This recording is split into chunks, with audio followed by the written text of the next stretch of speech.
Hello, everybody. Welcome to Maximum Libertarian Podcast, powered by the Roanoke Valley Libertarians. I'm joined today by Dean, our secretary, and the congressional nominee for the 7th Congressional District, Taner Lopez. How are you doing today, sir? You're muted, I believe. That's right. Yeah, I was muted. Yeah, Yeah. thanks for having me, Brian. I'm good. Happy weekend. Happy Friday. Oh, yeah. It's going to be Absolutely. wonderful. So let's just get to it. Tell us a little bit about yourself. Um, well, I always wanted to be in politics. It was a passion. I got involved by just going to rallies and just supporting the candidates. I believed they would do something good for our country. I always was passionate about talking about topics that could fix our problems. And one day I decided to go for it by myself because I saw that nothing is being changed. Mm-hmm. We've been all triggered. It's all lies. And what people just say what we want to hear, but actually don't do it.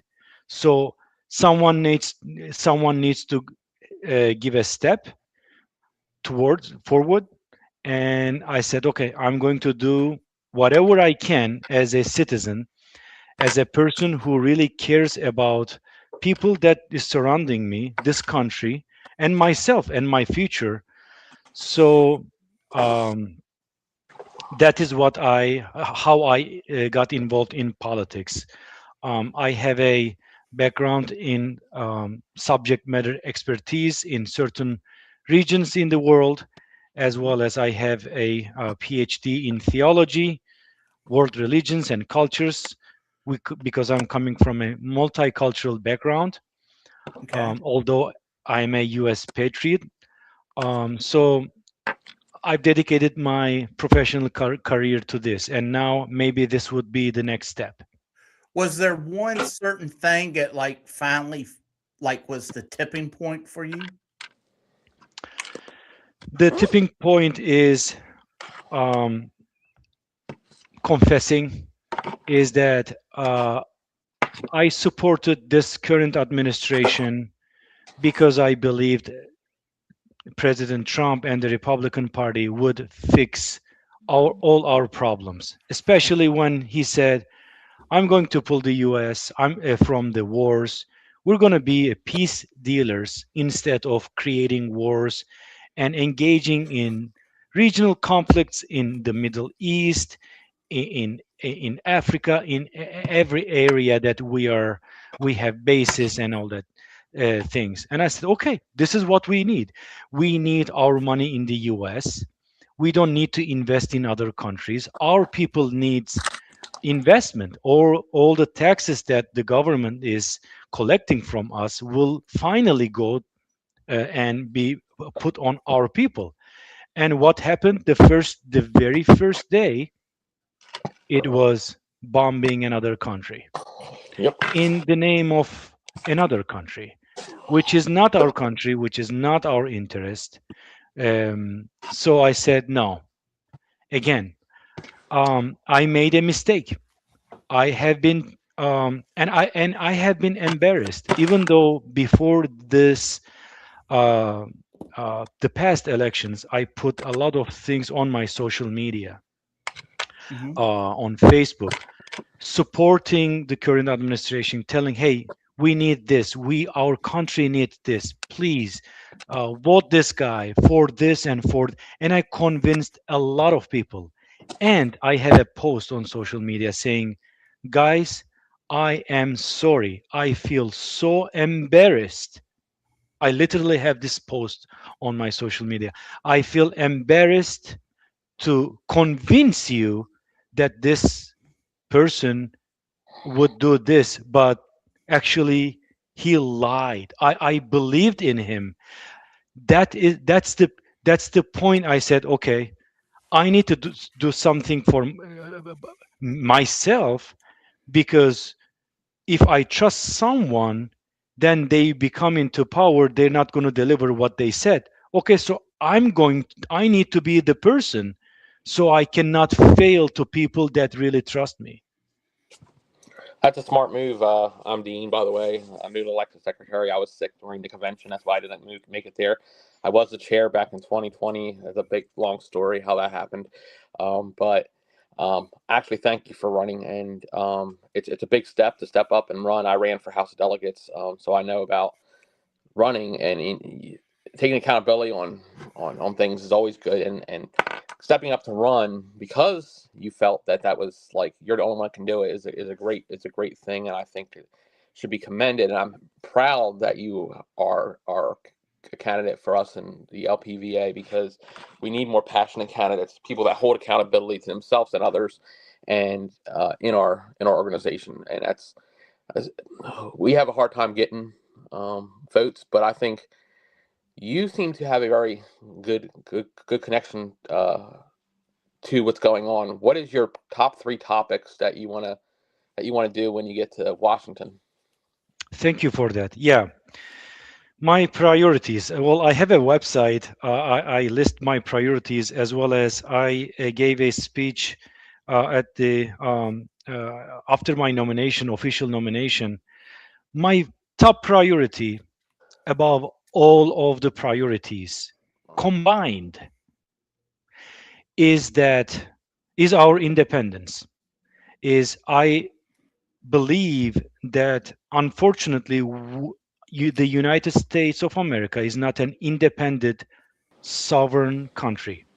So that's and our to gaining back our independence, which is the slogan that I came with, and I searched for the Google if that word existed, and the AI said it doesn't exist, but it makes sense.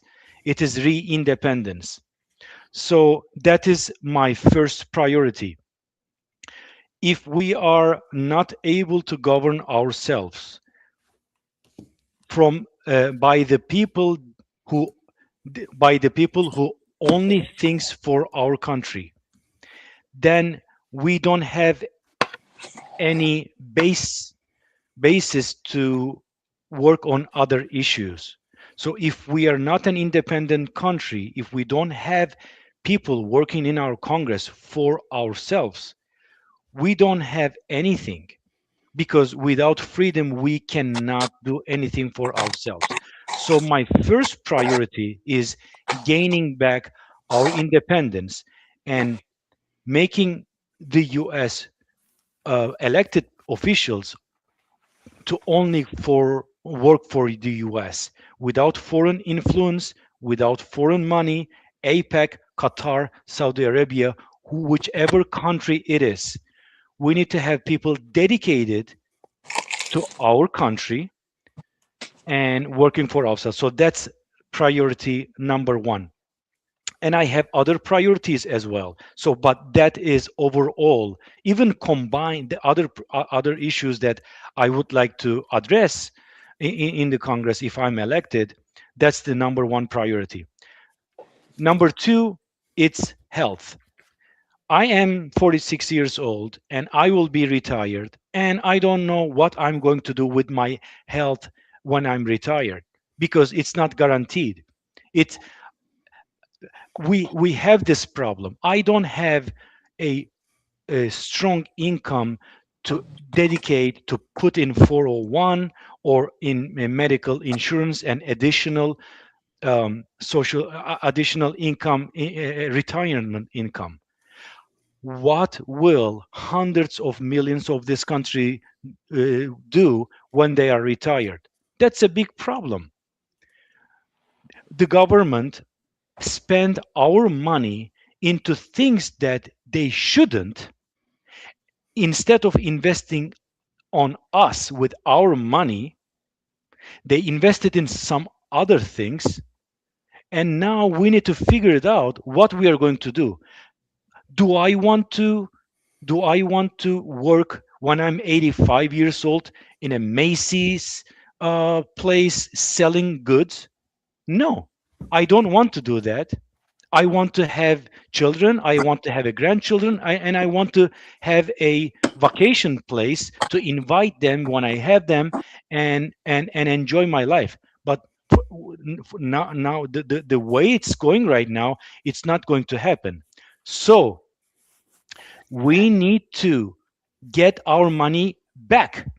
I'm not forgiving that all the money that I paid that is spent wrongly in other countries, in other issues. No, that money should come back to me and should be invested in my future. So one of them, it's my health, and I need to have my health covered. If I have a problem, I can go to a doctor and see without need to pay dozens of thousands of dollars if I have anything. God forbid. That's number two. Number three, I am well. Number three, I can add a lot of things to number three. To just say number three, one of the issues is as and it's a hot topic right now. It's the immigration. The way the current administration handled this immigration problem was only saying what we wanted to hear. Okay, we have a lot of unvetted immigrants here that should be vetted and shouldn't be here, and how they are handling it. We are about to collapse as a country and have engaged in a civil war. Literally, we have agents shooting the US people, killing on the streets to resolve this problem. And when it was addressed, was not like it what was not like this. It was a smooth. We're going to remove all the illegal immigrants from the neighborhoods, but that's not happening. We have clashes, we have engagements, physical engagements, people dying, agents are dying, agents are being threatened, the US citizens are being threatened. No, this is not the proper way to be handled. And by the way, the numbers they are showing, they're not even near to the 10% of the numbers that would require them to resolve this problem by the end of the administration. So that is that's the answering your question. If that is the third issue that I will address, that would be the third issue. Yeah, appreciate that. What would be your suggestion? I know you only have so much power. If you were to get in there, what would be your suggestion to, let's say, we'll start with immigration. Like, how would you fix the problem? Because this is an issue that's been going on since I was a child. I think it was 88 when Reagan legalized. It was supposed to be 2 million people. And then the Democrats in Congress says, we're going to fix the immigration. It never, they use it as a way to fundraise on. How would you actually come in and say, this is how this is how the immigration policy should be done now? All right. So this information, I have been thinking about this for a long time.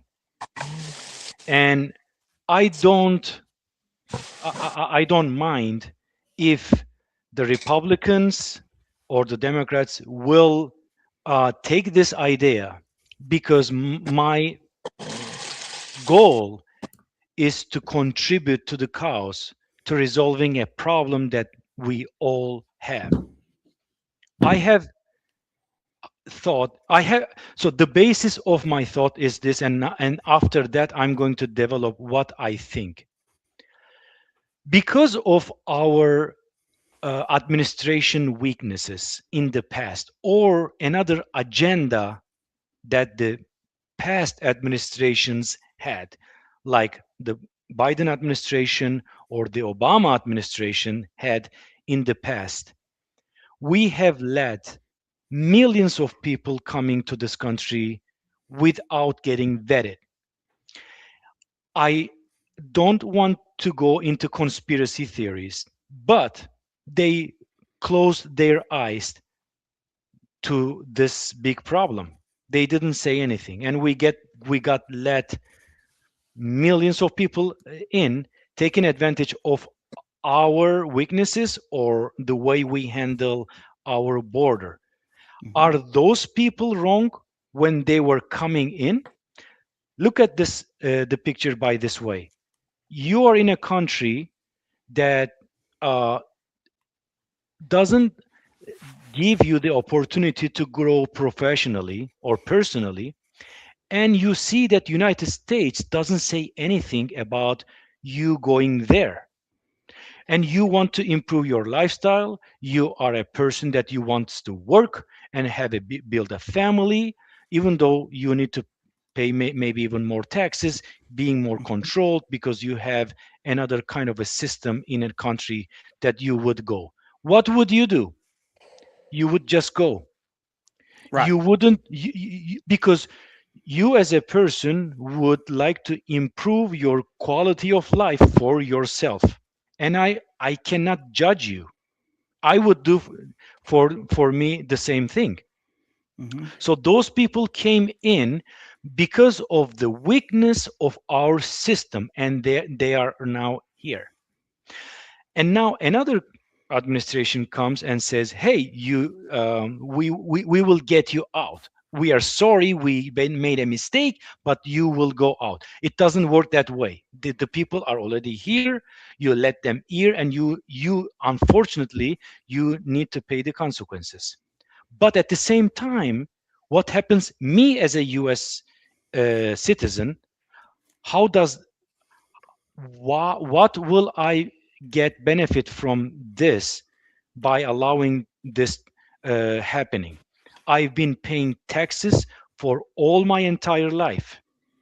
I've been paying taxes. I follow the rules. Because of my taxes, our government built the infrastructure, the schools, the roads, the uh, any other social benefits that because of my taxes was built. Why? So if a person that did not contribute to this come into this country is stealing my taxes, my hard work, and my years of dedication. So I need to be compensated if someone else wants to come and take advantage of the system. So with this two mentality, one of them, I would say, the democratic mentality, which let them in, and one of them is kick them out. That's not going to work. That's why I'm libertarian. How can we combine these two things? How could I resolve? And this is an open message to any person. March 20, 2026.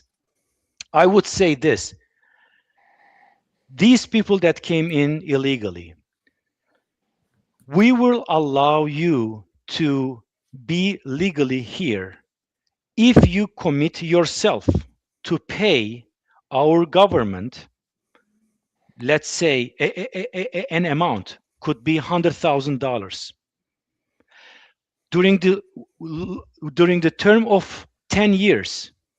You're going to make your payments during this 10 years. We're going to allow you to give this money during 10 years. You're going to pay back.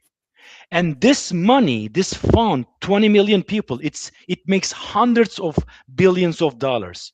This money that we'll get from you will be deducted in tax pays of the American citizens. So me as a US person will see, okay, they are now paying me back. They are getting advantage of this system, but they are paying this money back to me. And at the same time, they are working. They should be vetted. We will make them. This doesn't apply to a crime, people that involved in any kind of crimes. Mhm. They should go to the process of a background investigation. They will go through this, and if they pass this background check positively, they will be in a system where they can be free, they can work legally, they can pay back the money on top of the taxes that they need to pay as me as a citizen. So if they have job, they go like a loan. US citizenship or you being in the US is not for free. It's an investment they need to pay. So this is how would I do. I would introduce in the Congress this bill, and I think this would say any person could approve that. Okay, I mean, if they're going to pay back to me, and I'm going to see on my pocket I will be paying less money, and this illegal immigrant that came will benefit me directly by putting money on my pocket. Why not? Right. This is what I would address this issue. So obviously you are against wars, which is great. I think we get involved with too many things that we shouldn't get involved in. We're supposed to be defensive military. So if somebody's going to attack us, we attack, defend ourselves. But we're not supposed to go regime changing. And quite frankly, I believe just by doing some deeper investigation that the whole Venezuela and then Iran thing is for oil, not for any other real purpose. What's your thought process on how you would handle war? Do you think war should be approved by Congress, any kind of war actions, such as what's going on now? Because they're just basically dancing around the word war. And I just saw a thing yesterday that was really interesting about what wars were actually wars and what wars were actually just called something else. Right.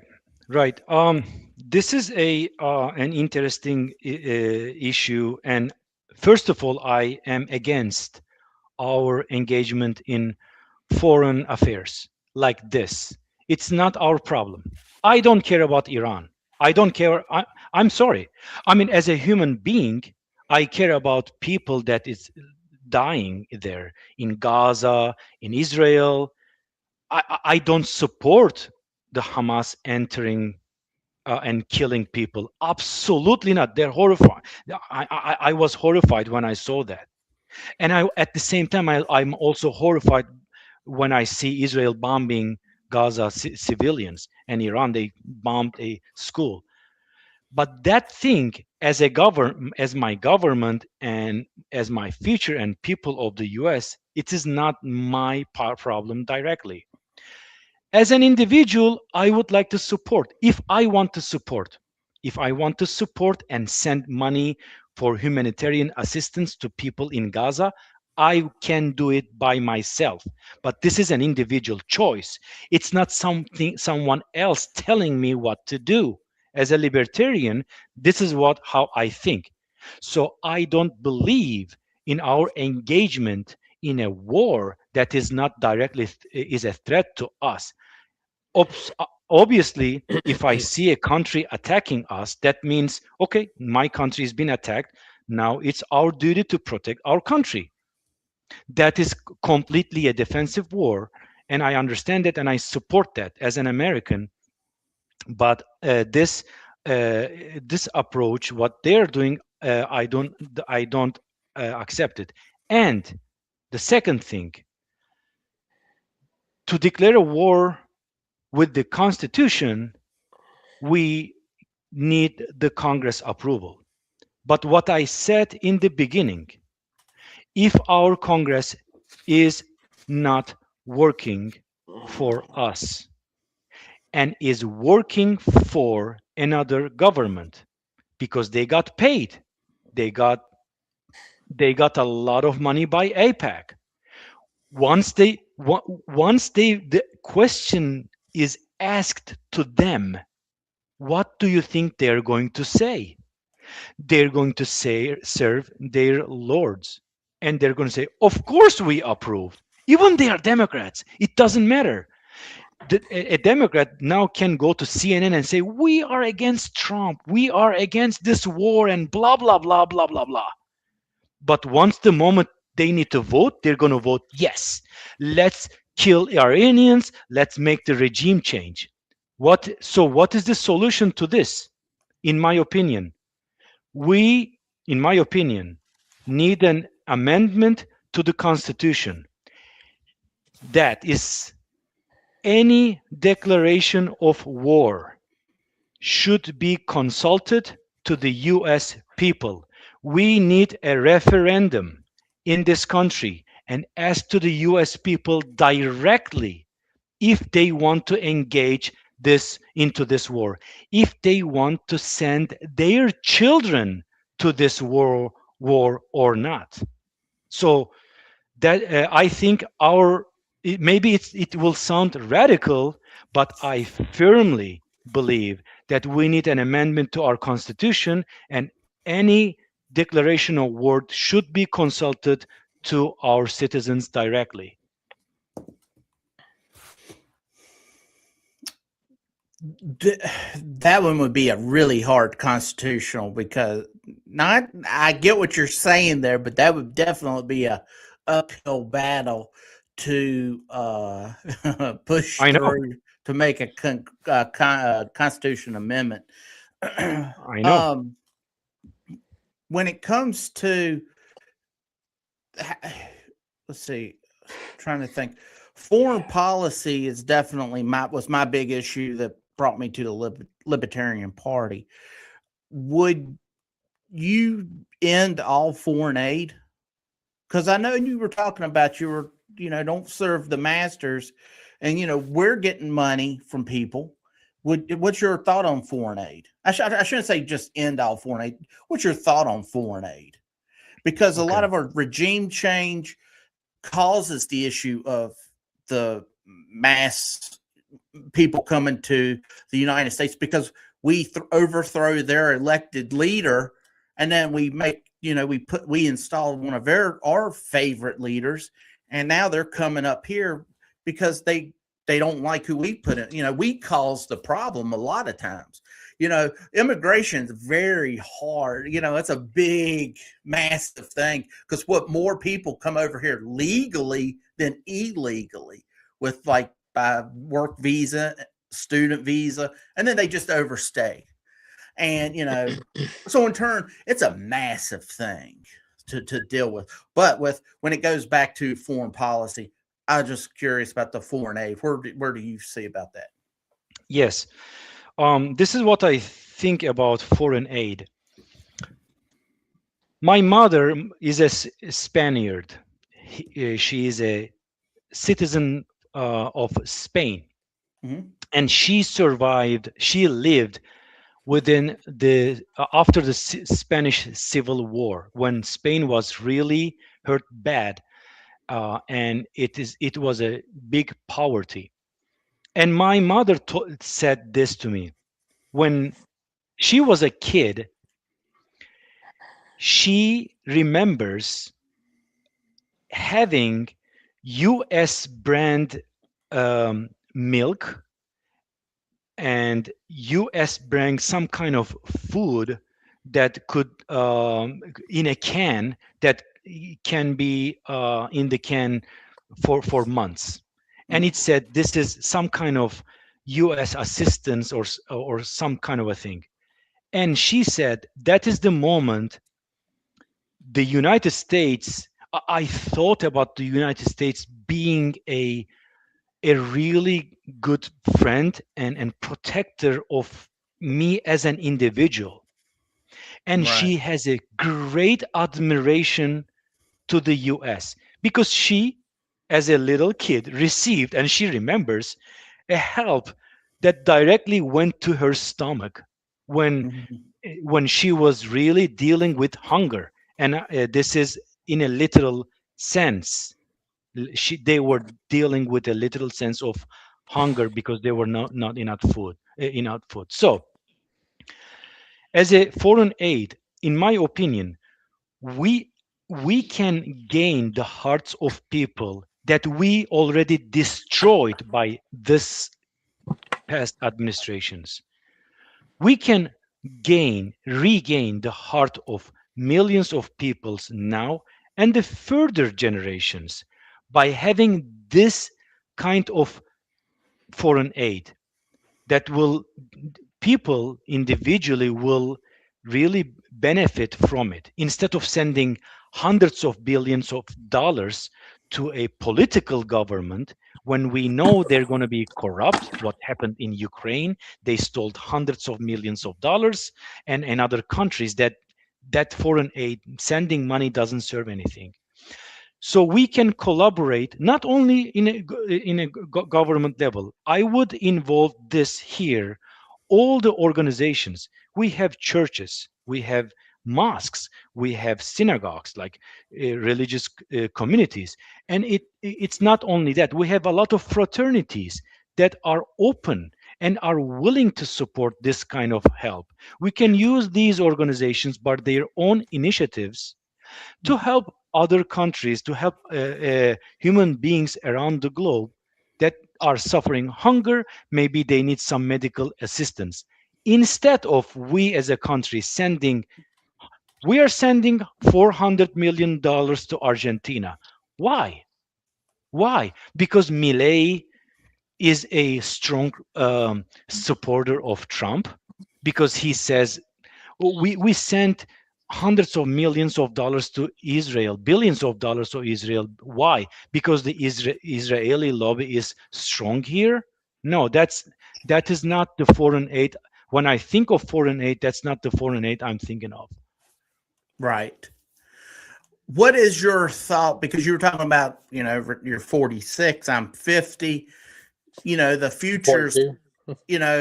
it's just blink an eye and you're going to be retirement age. The U.S. dollar is dying. It's been dying since 1913, courtesy of the Federal Reserve. That's not a sexy topic to get people to rally behind you to say audit the Fed or end the Fed. They don't get it. And I get it. It's a big subject. The rise of cryptocurrency has come along. What is your thought about cryptocurrency? And also, what is your thought about, since you would be in federal position, Social Security, Medicaid, Medicare? How would you, because I think it's a Ponzi scheme. More money goes in, more money goes out than comes into it. So that's a Ponzi scheme. How will you fix Social Security? And what's your thought on cryptocurrency? If it can be Bitcoin, it can be all the altcoins, whatever you would like to talk about. Right. About the question has two parts. Cryptocurrency. I would free the market. Let people invest in what they want to invest. It's not my duty to limit their power. If they want to, cryptocurrency, I personally think it is a risky investment. It's like gambling, because it can go up and it can go down. So if I want to invest in cryptocurrency, let me invest in cryptocurrency. It is not the way. So this year I can earn, by putting $100,000 in cryptocurrency, I can earn, let's say, because of the market, in one day, $50,000. And tomorrow is the IRS. I need to declare my taxes. Okay, I declare 50,000, and the government takes all my 25% of that. But tomorrow, that goes down into $10,000. Now I lost $90,000. Will the government pay that money back to me? No. Yeah. So I lost my money, and I paid for something that is not even real in my pocket. So leave this out. This is not, you are already making me pay taxes when I purchase something. If I earn money on Bitcoin, let's say I earned $400,000 and I'm going to buy a property with that. Think to that money that I earned, that a person that put their money in Russia, in China, in Singapore, in Turkey, in Saudi Arabia, in Israel, whatever. That money, thanks to them, I earned that money. And I'm going to purchase a home with that money. When I'm purchasing that home, I will already be paying taxes on that money. So it will benefit the system in a correct way without making me going into bankruptcy. So I would completely liberate the market for cryptocurrency. So any person that is investing in cryptocurrency, please support me. This is my approach. I don't have cryptocurrency in my wallet. I don't have anything. Right. Okay. So what about Social Oh. Security? That's that was the follow-up, because I do think it's a big issue. When you look, we just crossed the $39 trillion deficit, national debt, and they don't include the unfunded mandates, which is Social Security, Medicaid, Medicare. So there you go. What do you think we should do about that? So for Social Security, we as a workers who paid their Social Security during all these years, we already paid that, and we already made our investment. Obviously, if you say now Social Security doesn't exist anymore, okay, give my money back to me. So that doesn't that will not resolve the problem. But but we would be able to give the option from now on to the people that wants to contribute to Social Security or not contribute to Social Security. If they don't want to contribute to Social Security, then don't contribute to Social Security. Contribute to something else. I think it is connected to the system. Our system is limited. If we open our limits, for example, to the people that want to invest in additional infrastructure for building hospitals, clinics, and other kind of other areas where they will be making money, if we would allow them to do it without all this bureaucracy and difficulties, we would be easily have a good insurance policies, private insurance policies that we would benefit from. Go to a doctor, visit a doctor with just paying a minimum money, and make it work. And if I want to have a retirement plan, as we have right now, like 401, I can go to a private company and invest the money that I want to invest to the company that gives me the best option for myself after reading that. So Social Security, in my opinion, should be an option for individuals instead of being mandated. That's what I think. Okay. Yeah, I agree with that. I think it should be like my niece she's about to turn 21, and I think she should, if she wants the option to join a privatized retirement thing, she should do it that way. And I would prefer her to do that instead of what we got with Social Security, because I don't think it's what they're going to do is they're going to raise taxes, and they're going to raise the age limit. They want you to work till you die. And I get it. A lot of times people retire, the average lifespan's 4 or 5 years, and then you're dead. And that's not what we want, but that's reality. So let me ask you, how are you doing with your signature collection? Well, I need to collect the signatures as well. I did not go directly because it was cold and people are not outside. I'm trying to find events where I can reach people personally when they're outside. And so now the spring is coming. Right. Fingers crossed, the weather will be better. So we will be visiting sites.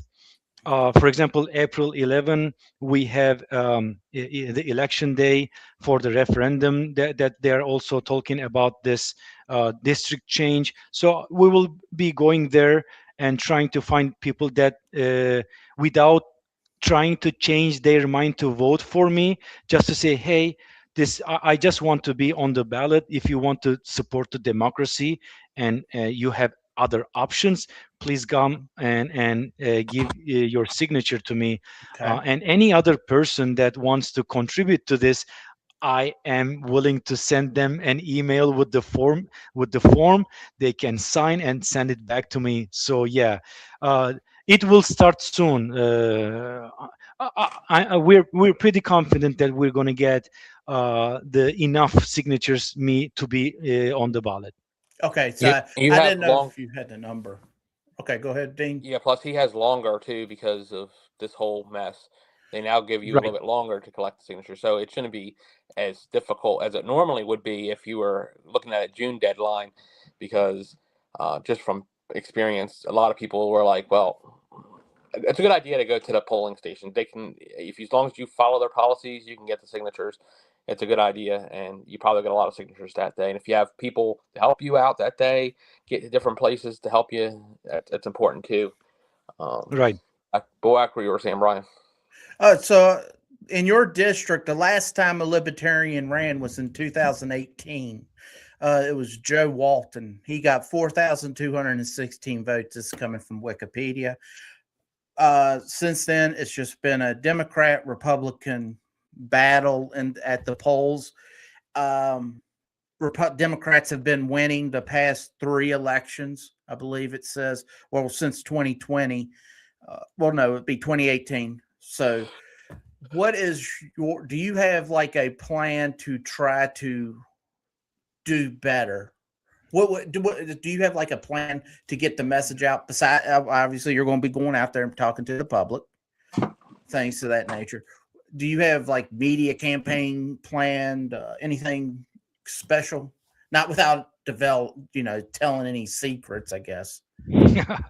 Yeah, not my strategies, Right. but yeah. So we have a big public discontent Mm-hmm. about what's going on, and we are going to focus on those issues. These two parties are just telling you what you want to hear. If you are a Democrat, they're going to tell you what you want to hear. If you're a Republican, they want to tell you what you want to hear only. And then they're going to do what they want to do.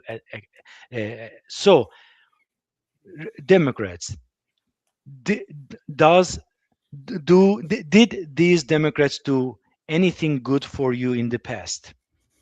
Let's go through those issues, and I will address those issues. No, they didn't. Republican, well, it's hard to remember Republican winning in district, and now it's going to be really difficult with the new proposal because they are trying to unite this Alexandria area to the District 7. They want to make it completely blue Yeah. with the numbers. And to Republicans, will just say, guys, your vote is a waste. You are voting to a candidate that would not win in your districts. So we as a libertarians think about you much more than Republicans, and we are not lying. We are not working for our other lords. Our only goal is you to have your privacy, you have your more money, less taxes for you, and a real investment from the government to you. So let's don't waste your vote and vote libertarian. And to the Democrats is saying, unfortunately, you have been lied all the time. They use you as a minority, and they will continue use making you feel that you're minority and you are going to be represented by these people. No, you are not going to be represented by these people. If you're Hispanic, you will not have more voice. If you are a black person, your community will not get any benefit from these people. But we actually want to hear you personally. We want to hear your community and work with us so we can really provide solution to your problems locally, because we are libertarians. We believe in local solutions instead of someone else trying to put their agenda on the top to your local problems. So we want to work with you guys locally. So this will be our message here. This is our message here. And Mhm. I hope it works. We just need to be able to spread our word outside. And it requires money, because every single ad costs money. Every single flyer that I will be printing and sending by email is requires money. So whatever I can, with the all the help that I will get from other people, will try to spread our message as Okay. much as possible. Do you have a question, Dean? No, I was actually really compelled now. I have more of a suggestion. Make sure when you are getting those signs and those flyers that they have the wording authorized and paid for by, because if you don't, you're looking at $1,000 fine each time. And Democrats and Republicans love to find anything they can do to nitpick you if you make a mistake, and they will do anything they can do, even up to the law enforcement end of things, to make sure you just try to Thank you. disappear. So that's just a suggestion from previous stuff that I've had to deal with. But so Good point. do you have a campaign manager? Do you have a team that you're working with to get out there? Do you have someone that it's really important to have a treasurer. Do you have all that stuff in place, or? I have a treasurer. I don't have a campaign manager. I have a good mentor, but I definitely need a team. So any volunteers that would like to participate in this, whatever with what they can, helping me on social media, knocking doors, making phone calls, uh, and any person who believes in libertarian ideals and who wants to really invest in our party, because I do believe the future of the United States is the Libertarian Party. I don't have any single doubt of it. The time is coming, and it's going to be very soon, because people want to start to see how the corrupt is the system. So Libertarian Party is a solution. So this is an opportunity to any person who sees this and wants to make an investment for themselves, because they're going to have a big portion of this in the future, an investment for their own country, because our country needs our message. Our country needs our leadership. So I'm please, I'm desperately seeking for help, searching for help, and wanted to accept all additional support. Yes, definitely. You definitely need the good team, and I hope you're able to find it, because I do think you can make an inroads in there. Because I noticed that the last couple elections, there was only about 12,000 votes that separated the Republican and Democrat, and I don't want you to just be the guy that swings the vote to this side or that side. I want to see you actually make a difference. So, what do you considering libertarians, any third party, independent, you're going up a mountain. It's a hard climb. What would you consider a success? Obviously, if you can win, that would be the success. What other things have you thought about, like during this campaign, to be that you're going to say that's a success? Even if I don't win, this is what I'm going to. You're Johnny Appleseed here. You're throwing seeds. You're planting for the future. Right. What is a success? For me, this is a success.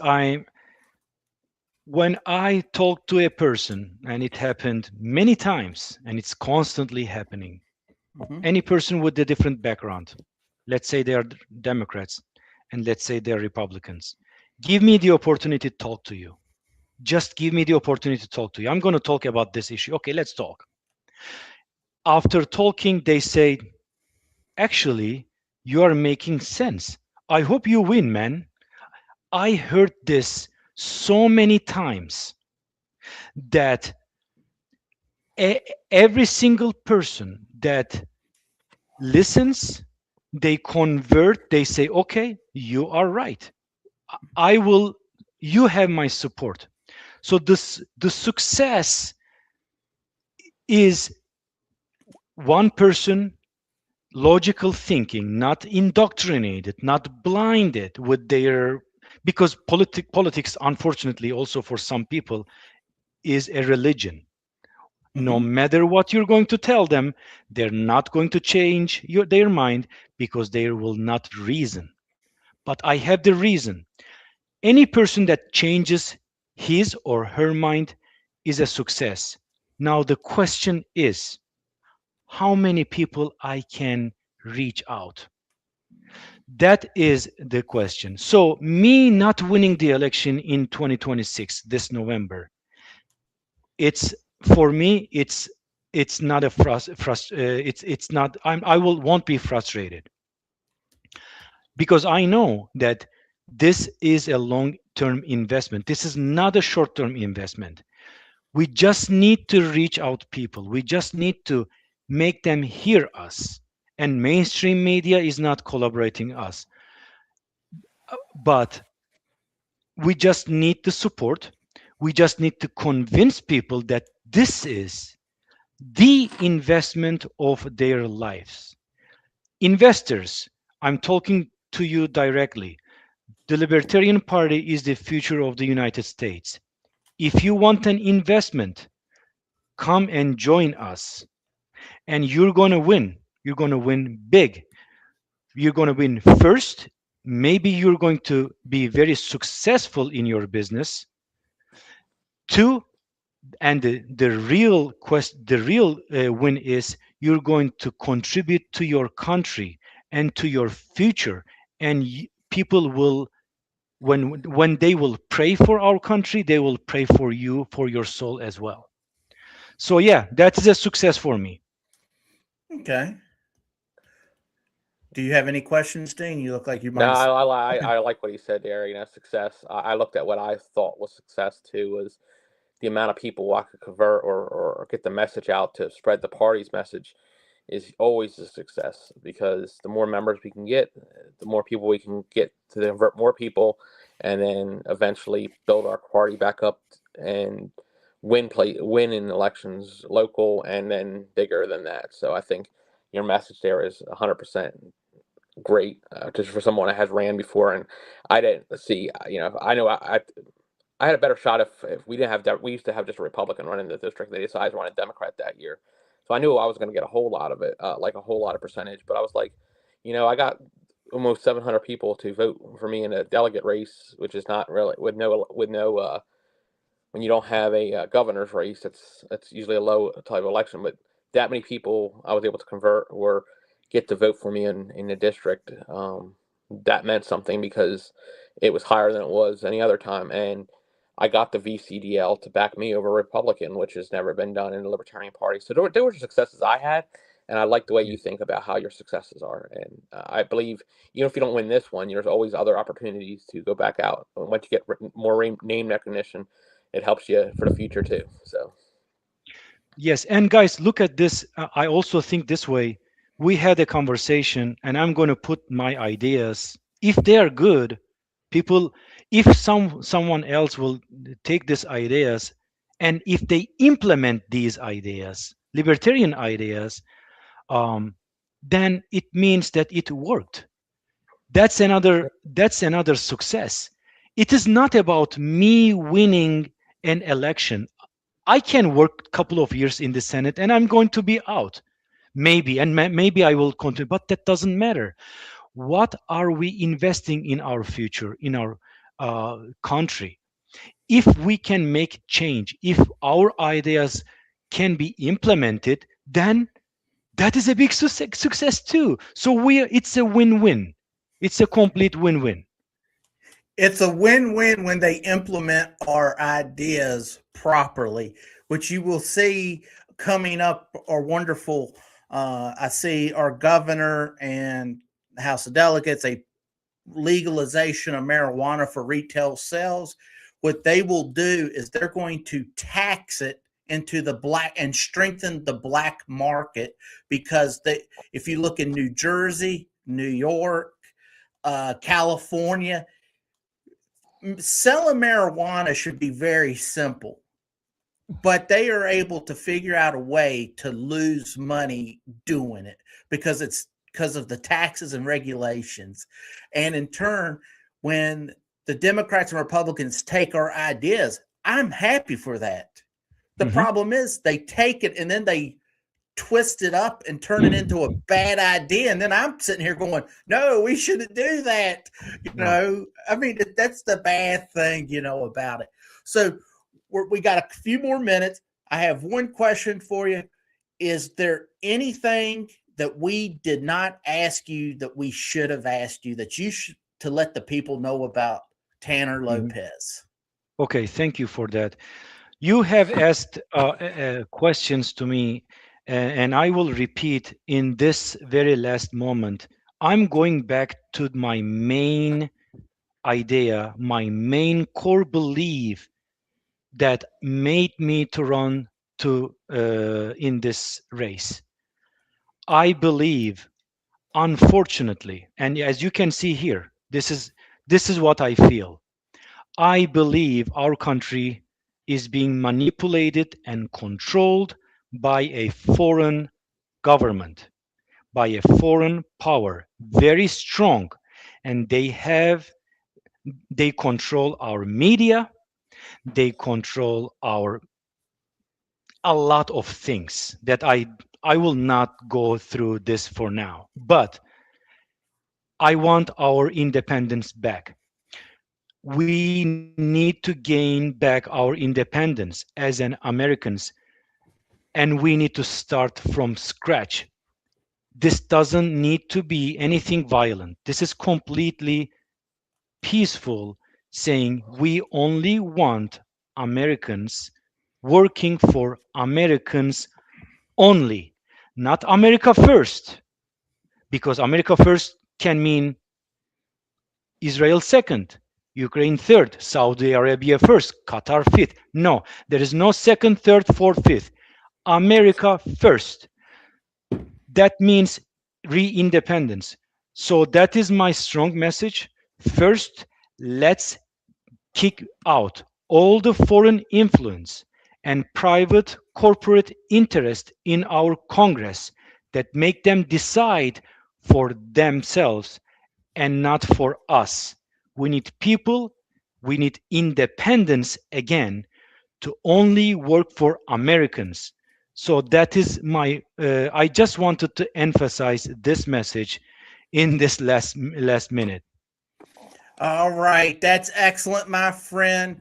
I thought your speech at the LP state convention here in Virginia was very good. You excited me with your foreign policy. That's what I want to hear, is people that are, I don't want to be going around the world fist fighting the countries and telling them that we're number one. I want to prove it by strengthening our communities, our dollar, and all of that good stuff here. So thank you so much for coming on and speaking with me and Dean. And I wish you the best success here, getting the signatures. And then, once the time comes, all ahead, full speed. So thank you so much for coming on, ladies and gentlemen. That was Taner Lopez, the 7th Congressional District nominee for Congress. I thank you for being on here. He's the future. All right. Thank you, Dean. Thank you, Brian. Thank you, Dean. Thank you for having me. We will see you later. Goodbye. God willing.